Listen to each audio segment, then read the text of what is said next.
Assalamualaikum warahmatullahi wabarakatuh. Alhamdulillahirrabbilalamin. Hari ini pembelajaran matematika secara online ya, dengan materi himpunan. Nah, sebelum kita memulai pembelajaran, alangkah baiknya kita awali dengan berdoa terlebih dahulu.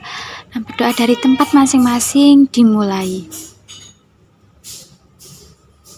Selesai.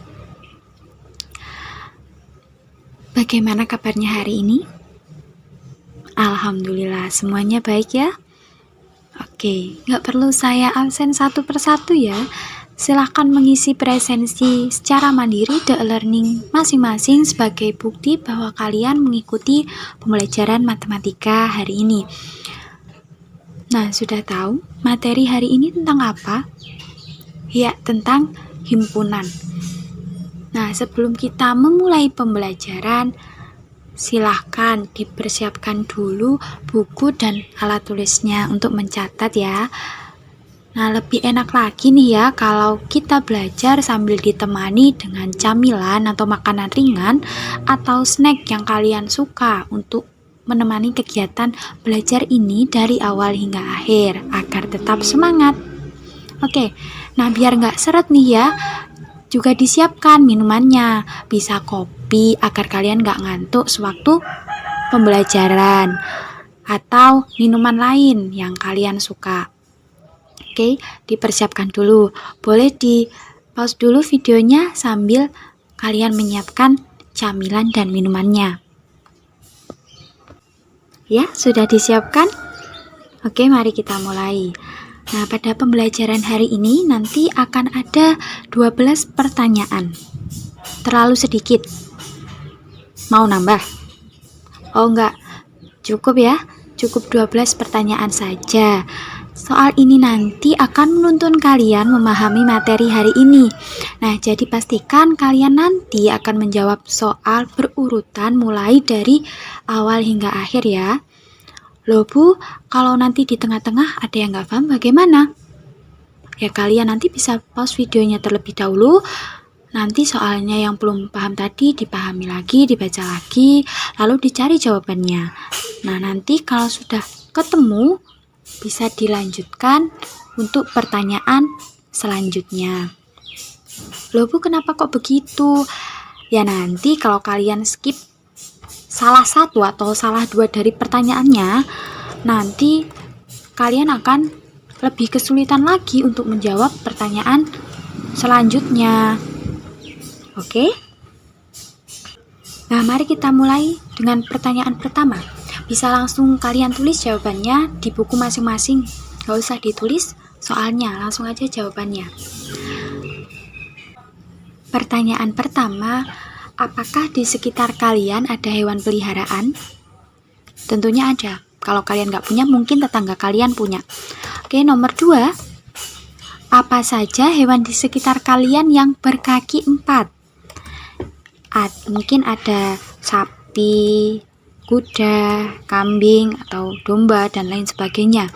Kemudian pertanyaan nomor 3. Apa saja makanan yang menurut kalian lezat? Nah, kalau yang suka pedas, berarti menganggap makanan pedas itu suatu makanan yang lezat.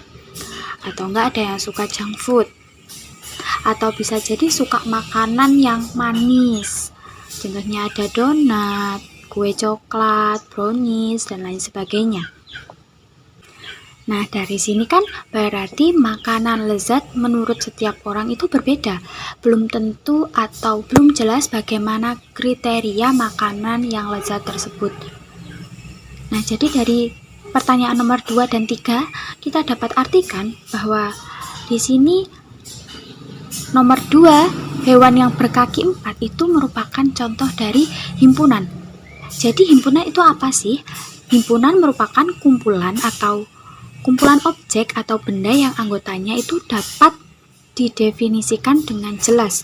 Nah, jika tidak atau belum terdefinisikan dengan jelas, maka itu bukan himpunan.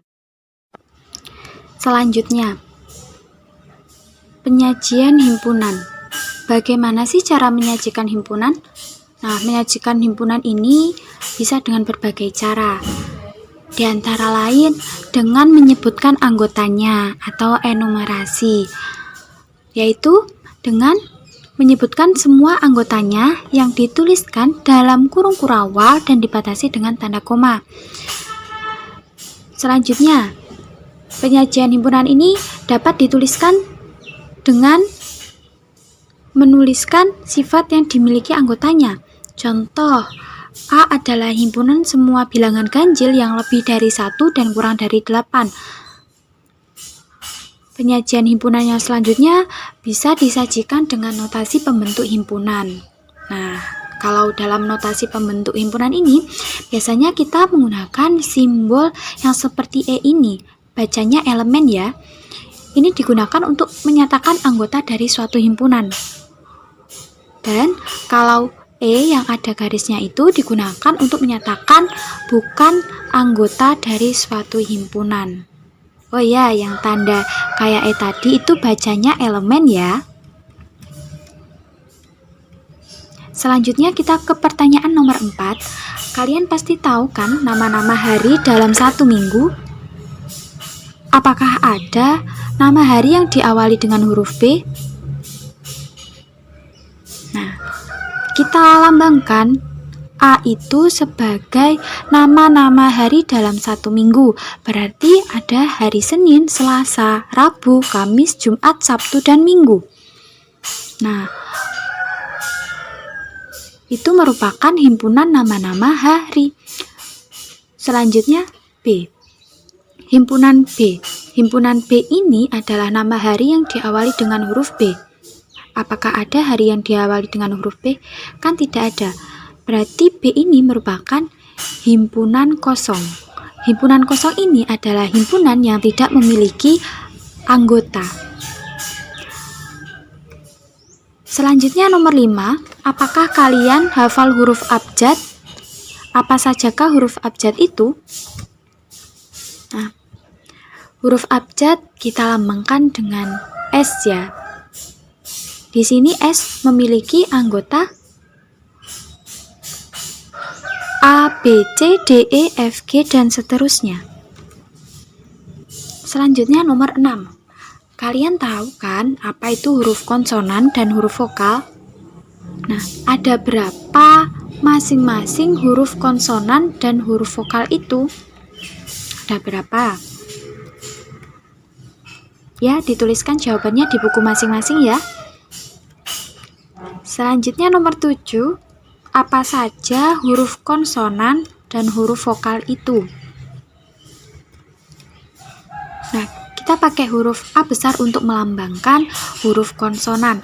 Huruf konsonan ada anggotanya ada B, C, D, F, G, H, C, K, L, M, N, P, Q, R, S, T, V, W, X, Y, Z. Sedangkan huruf vokal kita lambangkan dengan huruf B besar, di mana anggotanya ada A, I, U, E, O. Nah, tadi kan aku tanya, banyak anggota huruf konsonan itu berapa? Huruf konsonan tadi kita lambangkan dengan A besar, jadi banyak anggota A adalah 21. Maka NA adalah 21. Nah, sedangkan banyak anggota himpunan B. Ada berapa? Ada 5. Kita simbolkan NB sama dengan 5. Nah, jumlah dari banyaknya anggota A dan anggota B dinamakan kardinalitas himpunan. Nah, himpunan A ini adalah himpunan bagian dari himpunan S. A ini tadi kan himpunan huruf konsonan, S tadi huruf abjad, yang dimana ada huruf konsonan dan juga huruf vokal. Berarti A ini merupakan himpunan bagian dari apa? Dari himpunan semesta atau S tadi. Sedangkan himpunan B adalah himpunan bagian dari S juga. B ini tadi apa? B ini tadi himpunan huruf vokal. Nah, jadi B juga merupakan himpunan bagian dari himpunan apa? Himpunan huruf abjad. Nah, berarti keseluruhan huruf abjad tadi kan kita lambangkan dengan S. S itu adalah himpunan semesta, atau himpunan semesta itu menjadi topik pembicaraan atau induknya. Nah, selanjutnya kita perhatikan dari himpunan semesta tadi, terus ada himpunan huruf konsonan dan himpunan huruf vokal. Kita gambarkan dengan diagram Venn. Bisa terlihat seperti pada gambar ini. Himpunan A dan himpunan B ini adalah himpunan yang saling lepas. Artinya tidak ada anggota yang sama. Berarti A irisan B. Apakah ada himpunan A yang menjadi bagian dari himpunan B? Kan tidak ada. Berarti A irisan B sama dengan himpunan kosong. Selanjutnya, nomor 8. Apabila ada sebuah himpunan C, di mana C ini anggotanya huruf B, T, dan S. Bagaimana hubungannya dengan pertanyaan nomor 5 dan 8 di dalam diagram Venn? Bagaimana hubungannya? Nah, himpunan A dan C ini adalah himpunan yang bersilang atau terdapat anggota yang sama. Jadi, A irisan C tidak sama dengan himpunan kosong. Nah, selanjutnya nomor 9. Apakah kalian tahu bilangan Romawi? Tentunya tahu ya. Apakah bilangan Romawi itu termasuk bagian dari huruf abjad? Bilangan Romawi itu ada angka 1, 2, 3, 4, 5, dan seterusnya. Sedangkan huruf abjad tadi kita lambangkan dengan S ya, ada A, B, C, D, E, F, G, sampai Z. Apakah bilangan Romawi termasuk bagian dari huruf abjad? Bukan. Himpunan bilangan Romawi itu bukan merupakan himpunan bagian dari huruf abjad. Berarti R bukan merupakan himpunan bagian dari S. Selanjutnya ke soal nomor 10. Kalian tadi kan sudah menyebutkan himpunan huruf konsonan dan sudah tahu apa itu himpunan bagian kan? Nah, sekarang menurut kalian apa saja sih himpunan-himpunan bagian dari himpunan huruf vokal tersebut? Tadi kan huruf vokal kita lambangkan dengan B, yang anggotanya ada A, I, U, E, dan O. Nah, himpunan bagian dari B adalah ada yang pertama, itu anggotanya 0 atau tidak memiliki anggota, himpunan kosong. Selanjutnya, himpunan bagian dari B yang anggotanya 1. Ada berapa? Ada A, I, U, E, O, ada 5. Himpunan bagian dari B yang anggotanya 2. Ada A, I, A, U, A, E, dan seterusnya. Terus, himpunan bagian dari B yang anggotanya ada 3. Ada A, I, U, ada A, I, E, dan seterusnya. Himpunan bagian dari B yang anggotanya 4. Ada apa aja? A, I, U, O, A, I, U, E. Dan yang terakhir, himpunan bagian dari B yang anggotanya ada 5. Berarti A, I, U, E, O.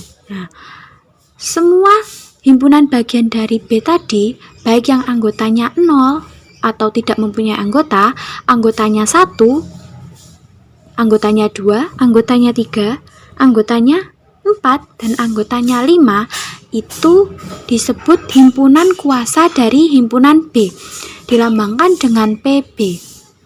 Nah, jadi banyak anggota himpunan kuasa dari himpunan B ini dilambangkan dengan NPB, di mana NPB jumlahnya ada 32. Pertanyaan nomor 11. Nah, bagaimana kalian mencari banyaknya anggota himpunan kuasa dari himpunan B atau NPB tadi? Bagaimana kalian nyarinya? Dengan cara coba-coba atau mendaftarkannya satu persatu? Nah, coba perhatikan segitiga Pascal berikut. Tadi kan ada 5 anggota yang mempunyai anggota 1. Ada berapa anggota tadi? Ada 5. Oh ya, hampir terlupa. Yang anggotanya kosong atau himpunan kosong ada 1. Kemudian untuk yang mempunyai anggota 2 ada 10. Ada 10 himpunan bagian. Kemudian yang mempunyai 3 anggota sama juga ada 10 himpunan bagian. Kemudian yang mempunyai 4 anggota ada 5 himpunan bagian, dan yang terakhir mempunyai 5 anggota ada 1 bagian. Nah, jadi misalkan A himpunan dan PA adalah himpunan kuasa A, maka NA ini sama dengan N bilangan cacah. Maka dapat kita simpulkan bahwa NPA ini sama dengan 2 pangkat N. Untuk nomor 12, kalian tahu kan himpunan cacah antara 0 sampai dengan 4 dan himpunan bilangan positif kurang dari 4. Apakah kedua himpunan tersebut memiliki anggota dan banyak anggota yang sama? Nah, A tadi himpunan cacah antara 0 sampai dengan 4, berarti ada 1, 2, dan 3. Sedangkan himpunan bilangan bulat positif kurang dari 4 kita lambangkan dengan B. Anggotanya berarti ada 1, 2, dan 3. Nah, himpunan A dan B ini adalah himpunan yang sama. Jadi A sama dengan B. Jika dan hanya jika A merupakan himpunan bagian dari B dan B merupakan himpunan bagian dari A. Himpunan A dan B ini adalah himpunan yang ekivalen, yang jika jumlah dari himpunan A ini 3, maka jumlah dari himpunan B ini juga 3. Nah, cukup sekian untuk pembelajaran hari ini. Terima kasih. Wassalamualaikum warahmatullahi wabarakatuh.